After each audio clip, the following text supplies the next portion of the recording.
E então, galera, meu nome é Mônica e pediram pra eu vir aqui falar um pouquinho da minha experiência com o amor pra vocês, certo? A minha experiência com o amor faz um tempinho atrás, foi em 2010. Isso mesmo, em 2010 no acampamento de Jovem Shalom em Fortaleza.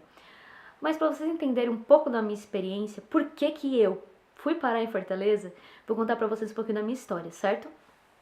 Eu era uma criança meio esquisita quando eu era pequena, pra falar a verdade. Bem esquisita. Apesar que eu não mudei tanto assim, eu ainda sou esquisita, mas eu era muito mais esquisita. Aconteceu que eu era meio antissocial e tive que começar a passar no psicólogo devido a isso, né? Meus pais, eles sempre, como posso dizer, eles faziam tudo e tentavam suprir a presença deles com coisas materiais, coisas que não faziam tanto efeito. Comecei a passar no psicólogo com 5 anos de idade, uma criança, né? E a psicóloga falou: ei, Mônica, ei, mãe da Mônica, coloca ela ou na dança ou no teatro pra ela conseguir se expressar, né? Pra conseguir se soltar. Até que eu me soltei demais, né? Mas enfim, assim minha mãe fez, me colocou no teatro e desde então eu sou das artes, né? Bendito seja Deus. Só que aí eu fui aprendendo a esconder os meus sentimentos através das artes, né? Aí beleza. Aconteceu que meu pai sempre chegava em casa muito bêbado.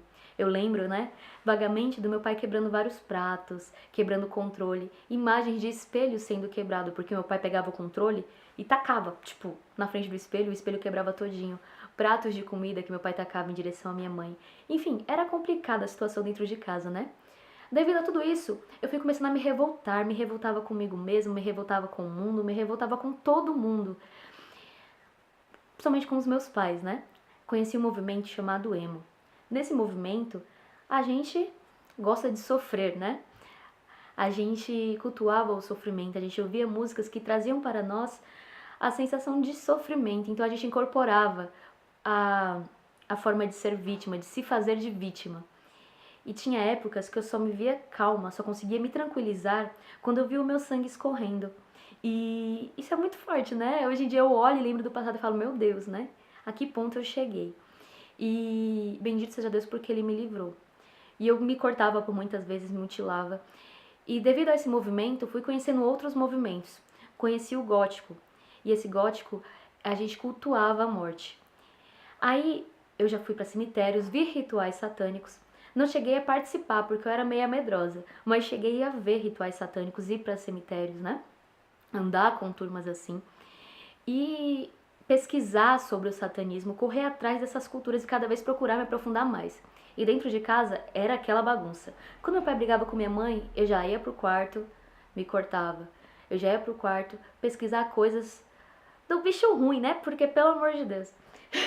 Aí, enfim, em 2010 eu fui pra Fortaleza, porque minha mãe é natural de Fortaleza e eu tenho uns familiares lá.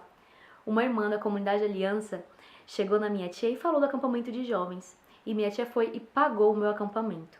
Eu sou de São Paulo, né? E fui pra Fortaleza passar minhas férias lá. Só que lá eu não queria ir pro acampamento, porque, gente, cá entre nós, eu, da Terra da Garoa, e pro meio do sol, já não dá.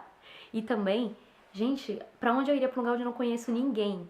Onde tem sol, terra, mato, nada, interior de Fortaleza? Não dá, realmente não bate.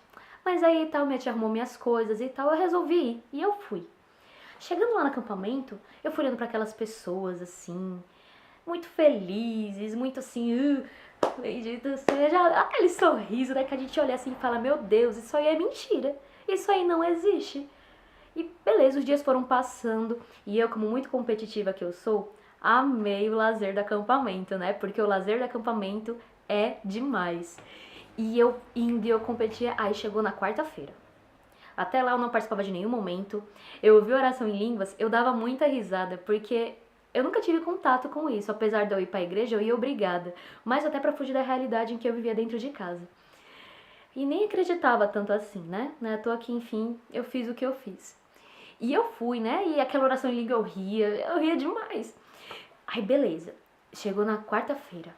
Missa de cura e libertação com o padre Antônio Furtado. Padre Antônio! Aí eu fui, né? Aí eu estava lá no cantinho, lá dentro pro espaço do Salão Vermelho. Aí uma amiga minha chegou em mim e falou, Mônica, vamos beber água comigo? A Débora, né? Aí eu, beleza, vamos. Aí ela me puxou e me colocou no meio do salão vermelho. Aí eu, ok. Aí uma pessoa chegou, assim que eu pisei lá, falou, deixa eu rezar por ti. Aí eu, reza. Aí a pessoa começou a rezar, né? E eu rindo, né? Porque é engraçado, né? O primeiro contato. E aí a pessoa foi e começou a falar da minha vida. Coisas que eu nunca tinha dito pra ninguém. Coisas que eu pensava, né? Quando eu estava me cortando. Tipo, o pensamento de odiar a tudo e a todos. De não ver sentido em nada. E ela começou a falar. E falar. E eu, opa, o negócio tá esquisito. Calma aí. Aí depois chegou outra pessoa e começou a rezar por mim. E começou a falar da minha vida, fazer promessas de amor, falando, eu te amo, minha filha. E eu, calma, cara. Aí depois vinha outra pessoa e começava a falar da minha vida e as vozes iam mudando e vinha cada vez mais oração e cada vez mais pessoas falando da minha vida. E eu, meu Deus, o que é isso? E eu comecei a chorar e o salão vermelho foi banhado assim com as minhas lágrimas. E quando eu olhei pra cima, o padre Antônio Furtado tava com o Santíssimo na minha testa e rezando por mim. Naquele momento, assim, sabe? Que eu olhei pro Senhor, eu tinha certeza que minha vida não seria mais a mesma. Eu senti algo me preencher. Preencheu aquele vazio existencial, preencheu tudo aquilo que eu procurava dar sentido na minha vida. E Deus veio fazendo promessas de amor. Veio mostrando, né, que Ele era o tudo na minha vida. Hoje, depois de 6 anos, né, mais de 6 anos depois daquela experiência, eu ainda colho os frutos e ainda percebo as promessas que o Senhor fez para mim naquele dia. Hoje em dia, graças a Deus, depois de um tempo de intercessão, minha família faz parte da comunidade Shalom. E eu estou tocando a graça de ser vocacionada no ano da misericórdia junto com os meus pais. Enfim, gente, vale a pena. Vale a pena estar com Deus. Vale a pena fazer essa experiência com o amor de Deus. Digo isso porque eu estou tocando no milagre. A minha família, a minha vida é um sinal de misericórdia do amor de Deus. E é isso aí. Mônica, câmbio, desligo. Tchau!